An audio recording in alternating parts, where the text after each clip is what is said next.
And hello, everyone, and welcome back to Cyrus Webb Presents here on Amazon Live. I'm your host, Cyrus Webb. Glad you all could join us once again. Also, we are simulcasting our broadcast today, so also want to welcome those tuning in on Facebook, LinkedIn, YouTube, Twitter, or X. Glad you all could be with us as well. For those joining us on Amazon, if you guys are new to us here on the platform, make sure you guys hit that follow button. You'll see it either here in this corner or down below. Also, you will see some of the books by our next guest. We're excited to welcome back Dr. Velma Bagby to our broadcast today. We have highlighted in the carousel the book we're going to be spending the majority of our time on today, which you guys see here, called The Wrong Catch. But she is the author of the Catch series. If you guys caught us in our series that we're doing here on Amazon Live, last week we discussed this book that kicked it all off, The Catch No One Wants. And now we're in book number 2. We're going to talk to Dr. Velma not only about what it's been like for her to create these stories and these characters, but also to be able to entertain and also, I think, to educate a little bit as well. We welcome your questions and comments. So if you guys have those, we do have the chat open on all of our platforms, so feel free to be able to join us there. But Dr. Velma, welcome back to the broadcast. Thank you, Cyrus. I'm glad to be here this afternoon. Hey, the pleasure is definitely always mine. Glad to speak with you. A lot for us to cover, and I want our audience to know. I told Dr. Velma I gave her a heads up today on what I want to be covering in today's show. Yes. So it will not be a surprise to her either. But Dr. Velma, I when I was prepping for this show, and as we've been doing this series, even myself, I'm thinking of new things in each book that I have not talked to you about, so we can bring out to our viewers here. What has it been like for you to have readers bring out different things and you're like, oh yeah, that is in that book too? Well, it's been fun because that tells me they were really paying attention to what they were reading, and some of the details that's been shared with me was really interesting. So I love it. I love the responses. Manswell's joining us on the Facebook side. Hello to you, Manswell. He Manswell. says hello to you as well. I think, for a lot of people too, Dr. Velma, as they are reading these books, and we talked about this as we kicked off this series last week with The Catch No One Wants. I'm going to go ahead and highlight it back in the carousel on the Amazon side. And I do want you guys to know on Amazon, Dr. Velma has all the books, all 3 books in the series on sale for Kindle for only 99 cents right now. Or you can get the paperbacks like I do. But I'm highlighting now the first book in the series there, which is The Catch No One Wants. Adrienne, good to be able to see you as well. Glad you could be able to join us on Facebook. Also, we have Angela Anderson of Angela Anderson Presents joining us as well over on Facebook. She says hello as well. So when it first kicked off with this book, and we talked about this last week, Dr. Velma, you kind of gave us a father and daughter and how he's been able to help her navigate when it comes to relationships, especially when it comes to her picks for marriage. Hey, Tina, good to be able to see you on Facebook. The whole gang is showing up over on the Facebook side. So I want to talk about this, Dr. Velma, because I thought this was interesting when I was prepping for today. These matters you discuss in the book are very serious, but you're able to write about them in a way that is entertaining, as I just mentioned, but also I think will make people really get into the story. What has that been like for you to kill 2 birds with 1 stone, to be able to get people brought in by the drama of it, but also let them leave with the lessons of it? Well, we've had this conversation before about how I was able to weave the stories in a way that was very similar to the parables that Jesus used. They were never threatening. It wasn't about being preachy. It was really just creating stories where people can discover themselves in them. And then in that story, find some tips and tools that will help them along the way. Decisions are made up to them as to whether or not they want to make any changes. So it was important. And there's a common theme in this particular book. All the men in this book are narcissistic. Mm-hmm. Yeah. And we're going to talk more about that when we get into LM here, or a largemouth, a little bit later, Dr. Velma. And so as we kind of go through, as I mentioned last week, we talked about The Catch No One Wants. We were able to see the journey of Veronica with her father, Grayson, in that book. Now with this book that we're talking about today, The Wrong Catch. It's a really interesting dynamic because now you are literally taking us into a session where women are being able to not only to find out about these fish stories themselves, but also to hear about examples and hear from individuals who've been on both sides of it. So talk to us about what it was like for you writing this book. Well, in response to the women in the book, they found out about his Pastor Grayson's daughter Veronica and how successful she was after having those sessions with him, that intervention that he did in book 1. So people began asking Pastor Grayson for more information. They wanted to know what he taught. Now keep in mind that he had been teaching a singles ministry in his church, but he realizes that he has to now take a different approach, like he did with his daughter. It wasn't working for her, which is what made her go out and try to discover a husband on her own and use the wrong pattern of just dating as many men as she could. And so he realized that for one, he had to change his approach. And then secondly, it just took off. So many people wanted to know more. And so this is why he hosted the women's conference in book 2, so that he can then talk to more women about some of the same things he did with his daughter, but he took a different approach. He had female presenters come in and tell the other group what were some of the difficulties they had and share their own experience. Yeah, love that. Miss Queenie, hello to you. She's joining us on Facebook. She says hello as well. Dr. Velma. So that brings us to this point, because I thought too, these women that are in the wrong catch that Grayson is speaking to, they have something in common with a lot of us, Dr. Velma, and that is we can readily see where somewhere else went wrong. We can't necessarily see where we went wrong. So what was that dynamic like for you to have them giving a lot of amens and, oh, how could you, or what? Not me. It couldn't have been me in that situation, when a lot of them actually had been in these same situations that they were hearing about. Absolutely. Can you imagine if Pastor Grayson had presented all of these things on his own as a man? Mm-hmm.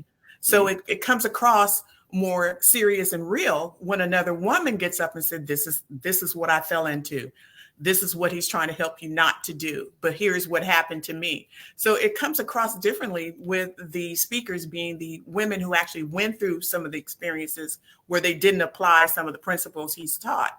And so it was really interesting. I enjoyed it. This is actually one of my favorites in terms of writing. But my favorite, even though you're not going to talk about it, were the twins, the Bass twins in the book, because these guys got in the habit of dating the same women, and the women didn't know they were dating 2 different men. So they used twinning at a whole new level. But in all cases, these are all narcissistic men. And what's interesting is what made these women gravitate towards men like this.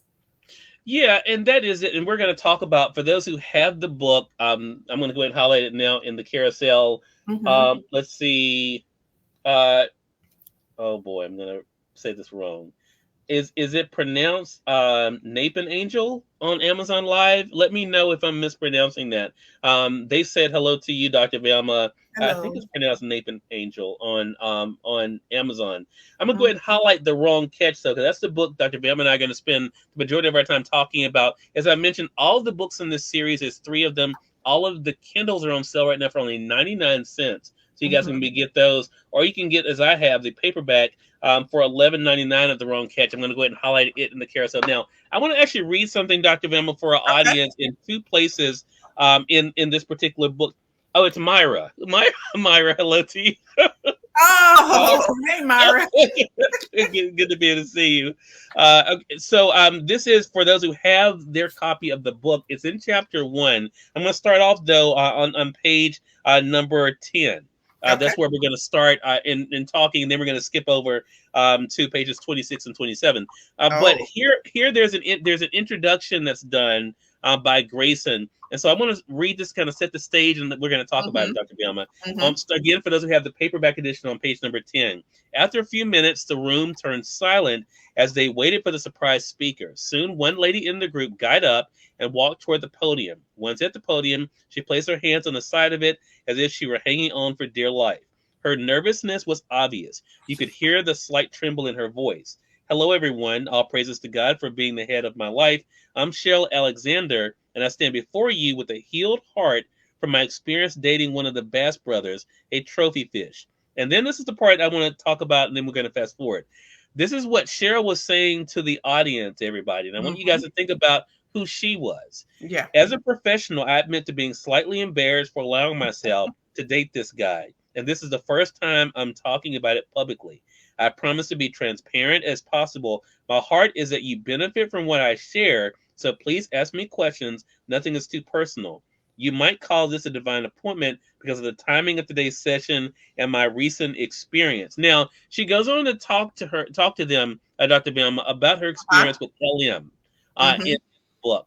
And as it's very interesting as they're going on, she's talking about the way LM would talk to her and the things he would ask. And I want to skip to page 26 because as she's talking, she's getting some response from the audience. That this it's on page 26. Other women spoke out. What?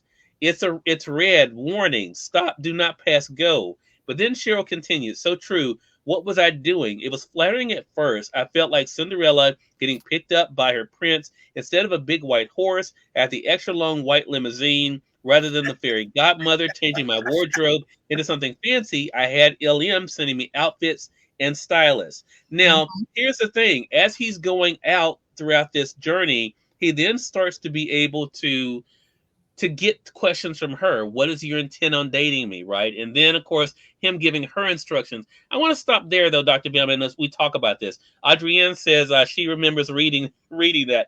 Let's talk about Cheryl. How did Cheryl come to you, the character that ended up falling for LM? Because I think it was important to demonstrate the fact that on the outside, this person looks very well put together. She's very Mm-hmm. successful, does her job well. She seems like she has everything together. But as we see when this relationship unfolds, she didn't quite have it all together. And that was important to show that that's the assumption a lot of women make about themselves, that all of these other ducks are in a row, but they neglect to really examine their own hearts. And so she showed a lot of weakness in her approach to this relationship.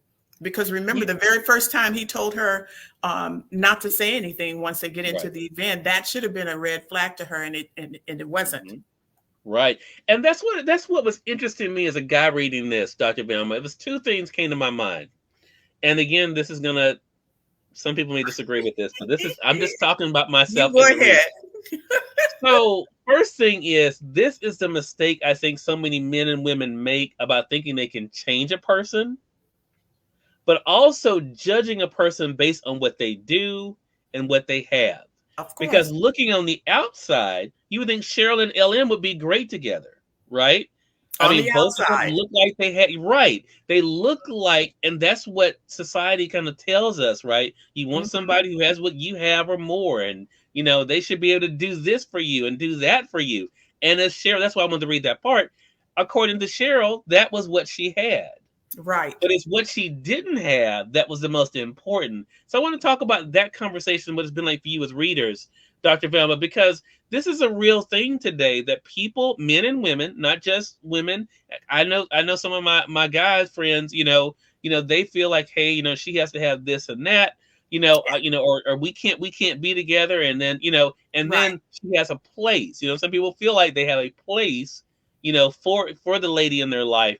What was it like for you to kind of show the dynamics that all that glitters is not always gold? Because it's not necessary. We focus our attention on the wrong things. And that was the whole Yeah. idea.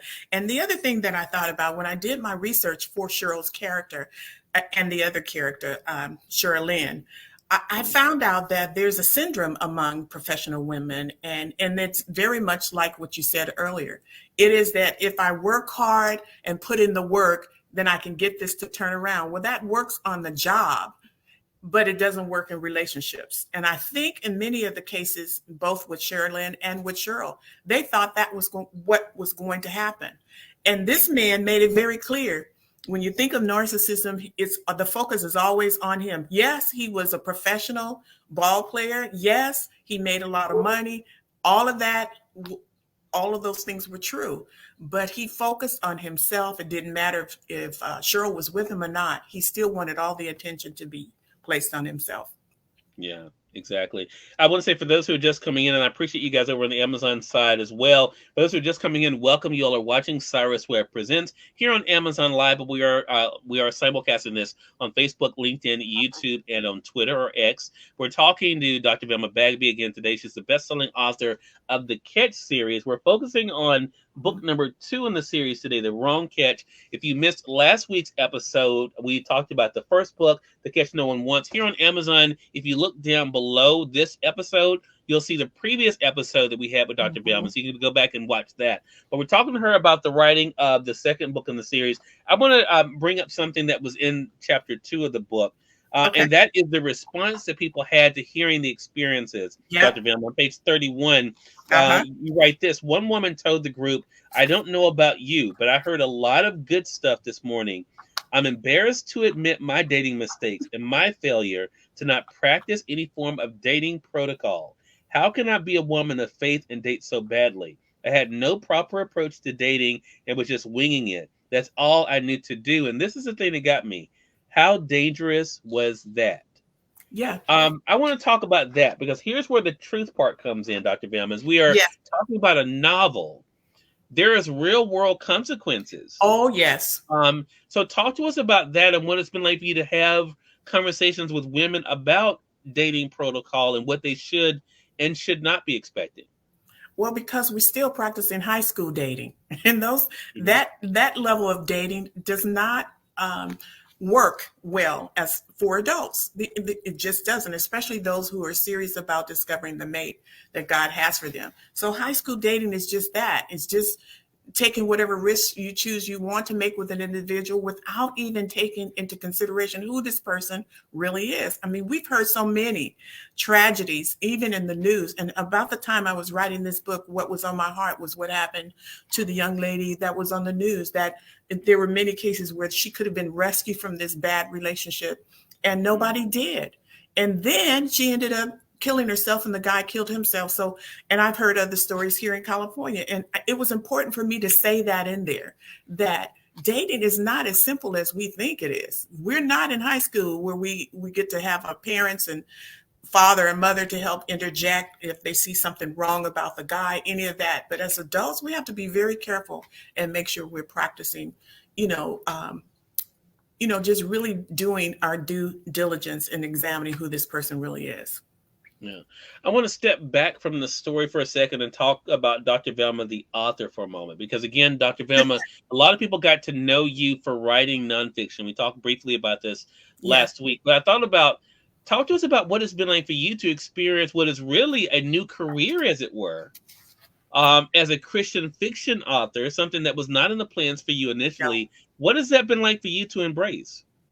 It's been really exciting for me, especially after that first book. Once I started getting the responses from all the readers who said, no, please make sure you write some more books about the fish. We need more fish analogies. And then a lot of the interviewers who said, I dated all these fish, that just really let me know that I was on the right track with what I was writing and my approach to writing in this new genre. And I really like it. I'm at home in Christian contemporary fiction because I can do that. Write exactly the stories that I think people need to hear, where people can discover what they need to know about dating life. It's important. Exactly. Jennifer, hello to you. Jennifer says hello, Dr. Velma. Jennifer Copeland joining us on Facebook. Last thing I want to talk about, because as always, Dr. Velma, the time gets away from us here. But but look, I was on with someone the other day, and Dr. Velma there, we had gone 28 minutes. I said, is it over? And I said, yeah, that's it. Right. Like, that's exactly what happens. Yeah, that's exactly what happens. Chapter 4 of the book, Dr. Velma. I want to talk about Muskie for a second, because I thought this would be a good bookend after talking about Cheryl and what she went through with LM. Muskie and what Muskie had to say, and this is what I want to read from pages 90 and 91. Okay, and it kind of goes to the whole capturing also the title of this book as well. This is what, of course, was said by Muskie. Let me begin by admitting I'm one of the worst of the offenders among the men Pastor Grayson instructed you to avoid in terms of the theme for this conference. The wrong catch definition described me for a long time, and I stand before you a guilty man because I was awful in my relationships. So I want to talk about that for a second, because I keep wanting to go to redemption, because I think it's unfair to say, a bad guy is always a bad guy. A bad lady is always a bad lady, because people can change It if sure they can. want to make those changes. And this Mhm. is a great example for that. So talk to us about, for you, Dr. Velma, what was it like for you writing the evolution of Muskie? I just thought that it would be a perfect twist to the story, just like what you just said. People need to know that there are people who sincerely want to change and want to do better and want to establish a better reputation than what they've been accustomed to having. And his father, he mentions the fact that the entire family had that issue because remember, these are the elitists of the elitists in terms of fishing tournaments. So Mm-hmm. they all had that arrogance about them. And he decided to start working with Pastor Grayson and discovered how he could begin to work on himself. And that's why Pastor Grayson invited him. He was the only male speaker, by the way, besides Pastor Grayson. And it Yeah. shocked the women because they were ready to throw shoes or something at this man because they knew Right. his reputation, but they were shocked with his story. Yeah. But this is the thing, though, and this is again what might sometimes gets me in trouble with conversations with my friends, Dr. Bama. He Yeah. did not do this alone. He No. had help, and he says this actually. If I get to you reading by saying this about those women, and I thought this was so interesting. In my past Mhm. relationships, I thought control was my right, so I Uh-huh. manipulated the women to maintain the world I created. There was a time in my life when I did not consider how my control made women feel. But and yet on page 91, Hmm. he says this: as I look back on that season in my life, it looks awful, especially how the women allowed me to Yep. treat them like this. Oh, And I yeah. got used to it because they let me. Uh-huh. And I want to talk about this as we wrap up here, Dr. Bam, about the danger for men and women of settling, because it goes to what we were saying with Cheryl and LM. A lot of Right. times, and we see this in movie and television shows, the mothers will tell their daughters, well, if he's providing for you, you look over that other stuff, you know, or, if you find somebody that's good, yeah, you just overlook that other stuff. That's just part of it. How important is it for, as we If he kind of think beats about, you only in the morning, as long yeah, as you can sleep well at night, that's yeah. crazy. Yeah, but and that's the thing. We see this dramatized, but we know that is the life for a lot of Yeah. people. How important was it for you to have Muskie let them know, okay, yeah, you can feel bad about me, but I didn't do this alone. Women like you all Mhm. let me be this person. Yeah, that was important for me to present because this it's not the first time I've seen situations like this. I've Hmm. counseled people. I remember counseling a young lady who was in an abusive relationship and gave her what I thought she needed to get herself out of it. Wanted to help her in whatever way I could, but she disappeared and went right back to that guy. Never made contact again. So it's important. It was important for me to really express the importance of what women allow men to do. And a lot of it has to do with not understanding your own worth and valuing yourself better than that. And some women just don't. And Hmm. so, yeah, that was important to say that the women allowed him to do what he did. Yeah. Adrienne says, when I'm working with women, I tell them that all the time. What are you allowing them to Hmm. do? And I think that's it. And again, not saying any of it is right, Right, but I think what happens so many times, people, because they're not ready to face their own stuff sometimes, right, they right. will then want to project everything on the other person. This is Yeah. what this person did to me. And they may have been doing that to you, but then the question becomes, why did you allow it? Yeah, it's kind of like the women who Yeah, say, I keep attracting the same type of guy, the wrong guy." I said, "Well, that tells you right there. You need to pause and examine your heart. What is it about you that's attracting that kind of person?" So that yeah, says there's changes you need to make. And so, yeah, exactly. we need to not blame the other person. We need to really do a self-examination to determine what is it about me that's making this happen.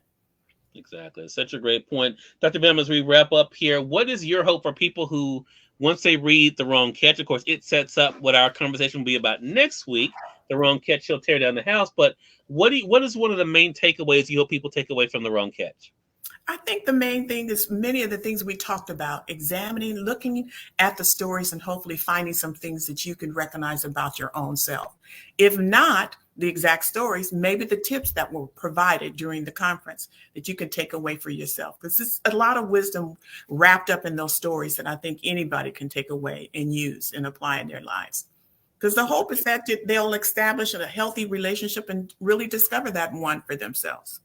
Yeah, such a great point. Again, everyone, Dr. Velma Bagby has been our guest. She's the author of the best-selling Catch series. You guys can see the Catch No One Wants there. The Wrong Catch is here. And next week, we'll be talking about this book, her newest bestseller, The Wrong Catch. She'll tear down the house. So make sure you guys do join us for that. Also want to remind you, if you missed the first conversation with us talking about the Catch No One Wants, that kind of kicked all this off, as I mentioned, if you're joining us on Amazon, you all can look down below this video and you'll be able to see the previous video with Dr. Velma and myself. So make sure you guys go back, and keep in mind, after we wrap up next week, we're going to invite you guys to be able to share your thoughts about this series as we kind of do an overview of the whole series. So we definitely want you guys to be a part of that. Dr. Velma, how can our audience stay connected with you?